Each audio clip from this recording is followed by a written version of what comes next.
I would say prior to all of the uncertainty that we're experiencing now with the government cutbacks, and we don't know how far it's going to go and what kind of effect it's going to have, the DC market was still recovering slowly from the effects of COVID and working remotely.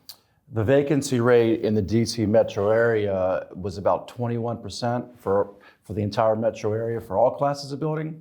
Class A buildings were about 18%, and trophy buildings were 11%. So that's a lot lower.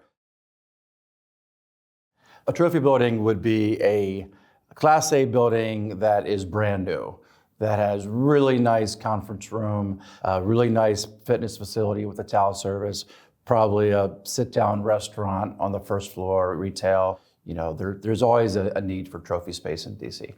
The good news is there's a low amount of new buildings under construction. In fact, in all of Northern Virginia, there's only 163,000 square foot of new space under construction. That's very, very little historically.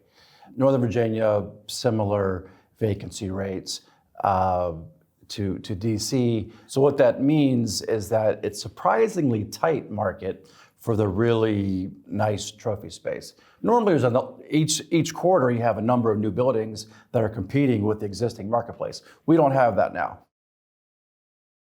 Right, you hear that term a lot when talking to brokers and developers, lenders, attorneys. Flight to quality means that the trophy space or the really nice Class A space surprisingly has a tighter market for tenants than tenants probably expect when they enter the market. They are still going to get a lot of concessions. Concessions means the landlords are going to offer a certain number of free months rent. They're going to offer a certain amount of tenant improvement dollars to build out the space. Now that said, there are buildings that are leasing slowly, depending on the submarket, but there's just not a lot of new construction coming on the marketplace. So the buildings that do have availability don't have as much competition as the market would ordinarily assume.